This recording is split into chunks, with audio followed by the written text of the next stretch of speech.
Okay, so I guess I owe you guys an apology. I know, I end every episode with a proclamation of come back next week and every week until the end of time for more Comic Book World News Weekly. And then, last week, I missed an episode. So my sister got married. See, here's a picture of her and her beautiful new wife. And I had to drive my happy ass all the way down to Iowa and then all the way back in a 24-hour period, which pretty much killed all my writing time. Cody couldn't take over for me because, well, he's married, so he has to spend all of his free time going to antique shows and getting people pregnant. Jesse couldn't take over because, unfortunately, he was kidnapped by ninja pterodactyls from Pluto. Don't worry, he escaped by driving a space dirt bike on the rings of Jupiter, so everything's good. So again, my apologies are bad. Mostly Jesse's bad. So how about this? Let's make a deal. You share our videos, make us YouTube mega ultra stars, then we can do this for a living instead of staying up until the ass crack of midnight to do this after a 10-hour shift. If you guys do that for us, I promise we'll never miss an episode again. Deal? Deal. Anywho, let's get to the comic book news for the week of May 26, 2014. I'm your host, AJ Kuenzi, and this is the news. News story number 1! This week, the award for news story most resembling an explosive wet dream goes to the news that Alan Moore has started his own comic book company. Awesome, right? But wait, because it's about to transform into mega awesome. The company is called Electro Comics and will be focusing on building an app that will serve one awesome purpose and one massively awesome purpose. The awesome purpose is that it will serve as a digital anthology app for comics. We already have a dozen or so apps that serve that purpose, but they could still do some cool stuff with pricing and sales structure and whatever.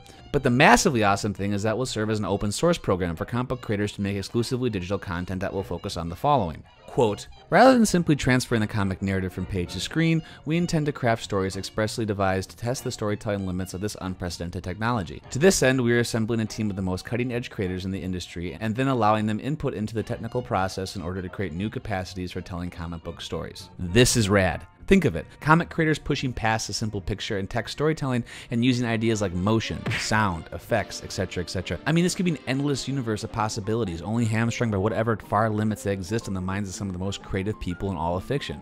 You guys know how much I love hyperboles, so here it goes. This could be the moon landing. This could be Columbus dumb lucking into the New World. This could be the fulcrum for the next stage in comic evolution. Alan Moore has changed the landscape of comics before, so why not again? Hashtag in the beard we trust. News story number 2! This year, when you and your comic book friends gather around the stuffed Hawkman and pass the mashed dupe in celebration of Comic Book Thanksgiving, make sure you give thanks for Free Comic Book Day. If you don't know what Free Comic Book Day is, then, well, I guess you're kind of touched in the head because it says what it is in its name.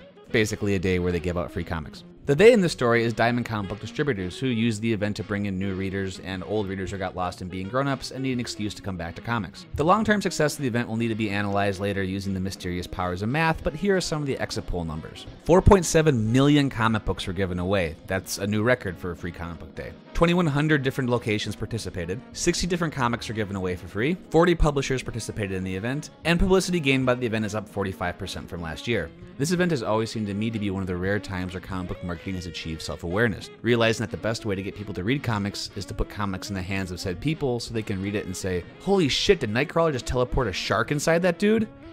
This rocks! Hopefully sales numbers post-event will enlighten future marketing strategies. This way maybe finally we can get away from some of the lazier strategies like, fuck it, let's just tell them that we're gonna kill Wolverine.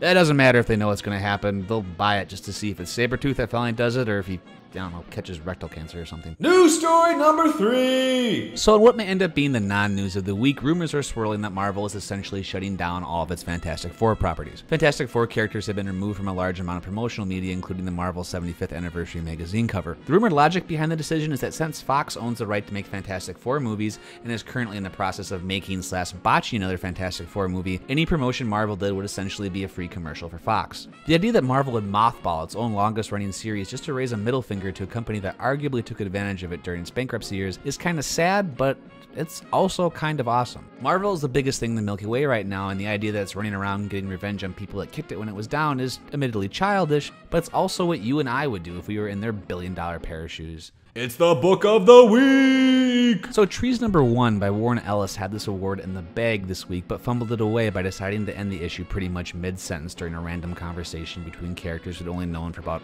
4 panels. It was, well, unfortunate, for it was otherwise a great book, and I only mention it because it's worth checking out. It has a lot of potential to be back in this part of the show someday. But enough about the silver medalist this week. This isn't Canada. Let's go to the champ. If you don't know who Jason Aaron is, just try to imagine John Wayne as a comic book writer. Southern Bastards is Aaron's return to the magical land of independent comics. Comics. Issue number 2 of Southern Bastards came out this week, so it's not too late to hop on before you get backlogged. Southern Bastards is one of those rare books that's just satisfied on every level. It's like your brain, your soul, and your body are all eating a big piece of chocolate cake at the same time. Earl Tubb returns to the southern town where he was raised to clean out his family home after his uncle passes away. It's been 40 years since Earl has been home. He seems to hate the town for reasons the reader has not yet been filled in on, but it seems to have a lot to do with Earl's relationship with his late father, who was also the town's former sheriff. Earl wants nothing more than to quit the town with a quickness, but something is holding him back. In the year since he left, organized crime, led by the coach of the high school football team, has taken over the town. The main struggle of the book is Earl's battle to not be his father. Aaron hasn't given us the full story on why Earl hates his dad so much, but he's done a great job of showing us that the man had both good and bad qualities. Earl not wanting to do the righteous thing because he knows that's what his father would do makes sense if he worries that by striving to find the good parts of his father, he will find his way to the darker places. This dynamic is real and relatable. Earl's desire to run away rather than face the struggle of being a man in his 60s that still doesn't really know who he is so well done and told in a narrative style that foreshadows Earl's journey to find his destiny by simply finding himself. Southern Bastards is a Western at heart. Conflict, violence, and honor are all played up in a classic spaghetti style. Some books you pick up if you have extra room on your pull list, and other books you make room on your pull list for, and Southern Bastards is one of those books. It is oh so good to be back, and it's oh so good to welcome all of our new friends to Video Game Time Machine. We are growing slowly, but we are growing surely, and it's all thanks to you guys. It means so much to me, Cody, and Jesse that we can keep making and sharing these silly little videos with y'all. Keep sharing our videos and spreading the word so our family can keep growing. Follow me, Cody, and this channel on Twitter. Leave your comments and your own personal books of the week below. And come back next week and every week until the end of time for more Comic Book World News Weekly. Thank you all so much, and get out of here and go read comics.